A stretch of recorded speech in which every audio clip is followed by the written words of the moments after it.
What do you want in your life? It's a very hard question to answer. You're going to have to put some effort into your life. Set up some aims for yourself, goals that you actually value. You need to be motivated to do that. If you're extroverted, you want friends. If you're agreeable, you want an intimate relationship. If you're disagreeable, you want to win competitions. If you're open, you want to engage in creative activity. If you're high neuroticism, you want security. So now you've got your thing to aim at. Think, well, I'm motivated because I got my thing to aim at. Yeah. It's like you're not as motivated as you could be because you don't yet have your thing to run away from. Because if you really want to be motivated, you want to be going somewhere and you want to be not going somewhere else. You got to aim at something, otherwise your life is meaningless. Well, what should you aim at? Well, pick something. Aim at it. As you move toward it, you'll get wiser. Then maybe your aim will change. That's okay, but at least it'll change in an informed way. Discipline yourself in one dimension. See what happens. In some sense, life is a game. The analogy is that in life, like in sports, you're setting forth an aim and then arranging your perceptions and your actions in pursuit of that. And that you also generally do it while cooperating and competing with other people. Right. So that's also the game-like element as well. Okay, so once you get your goal structure set up, you think, okay, if I could have this life, looks like that might be worth living, despite the fact that it's going to be anxiety-provoking and threatening, and there's going to be some suffering and loss involved and all of that. The goal is to have a vision for your life such that, all things considered, that justifies your effort. Put yourself in the right frame of mind. Treat yourself like you're someone responsible for helping. You're someone that you are responsible for helping. So what that means is you have to start from the presupposition that despite all your flaws and insufficiencies, that it's worth having you around and that it would be okay if things were better for you. It's like if you want to have everything you could possibly want and more, then be a good person. The better a person you are, the more likely that is to happen. That doesn't mean that you're completely protected against getting cut off at the knees, but there's no better strategy. Then what do? Well, then you turn down to the micro routines. It's like, okay, well, this is what I'm aiming for. How does that instantiate itself day to day, week to week, month to month? And that's where something like a schedule can be unbelievably useful. Google Calendar. It's like, make a damn schedule and stick to it. Okay, so what's the rule with the schedule? It's not a bloody prison. That's the first thing that people do wrong. They say, well, I don't like to follow a schedule.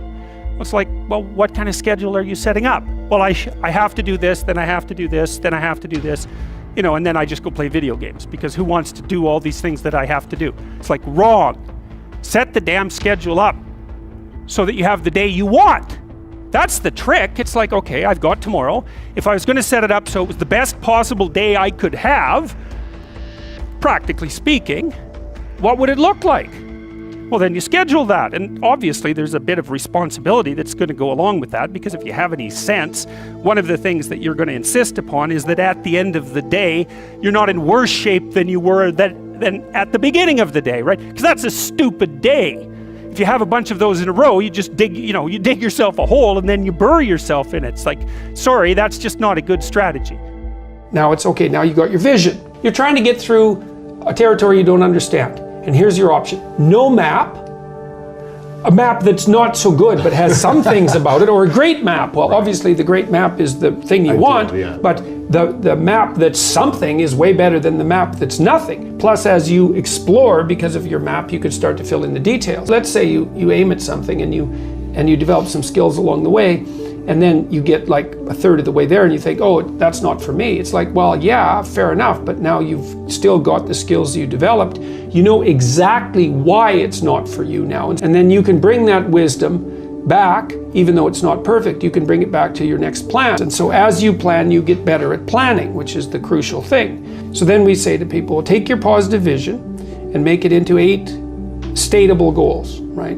So, and then rank them in a hierarchy, break the goals into incremental goals so that you have a reasonable probability of succeeding within some time frame. That's the other thing. You have to parameterize it with regards to time frame. That's right. And when you're in the zone, you're expanding your skills in a manner that's intrinsically rewarding because you're succeeding. And so you want to set, if you're good to yourself, you think, okay, I need to set a goal, but I need to set a goal that someone as stupid and useless as me could probably attain if they put some effort into it. Right. And then you've got it perfectly, because it's not so high that it's grandiose or impossible, that you fail necessarily and then justify your bitterness. Well, I set a goal and I didn't attain it, so I'm not going to set any more goals. Right. It's like, no, you set a goal that was inappropriate. And you're playing a trick on yourself because you wanted to fail so that you could justify not having to try, which isn't helpful. You're still going to be a victim. It's like, there's no way out of that, man. So, because life is a challenge that in some sense can't be surmounted. So there's no way out of your problem.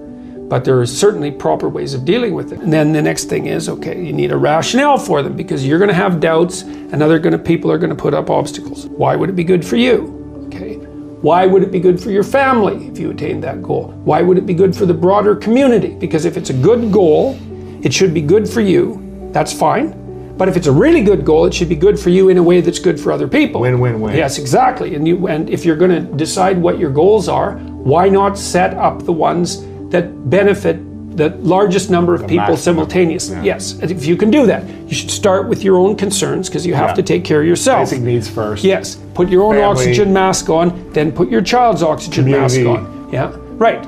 And then you can, as you build up the basis of competence locally, you might develop enough skills so that you can expand that outward. And it also gives your goal a certain amount of nobility. And so if someone challenges you and says, well, why are you doing that?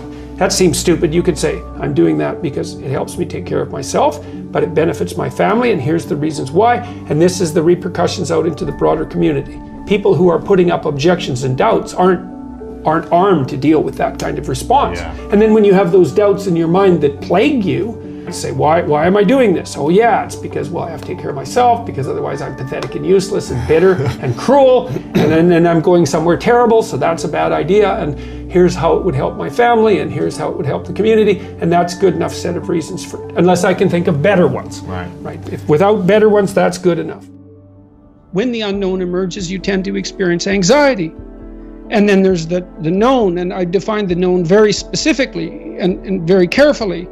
The known is the place you are when what you're doing produces the results you want. And I say want because that brings motivation and emotion into the game. So you're motivated to pursue something, you pursue it, and what you want happens. Not only do you get what you want, but you get validation for the structure that governs your perceptions and your actions.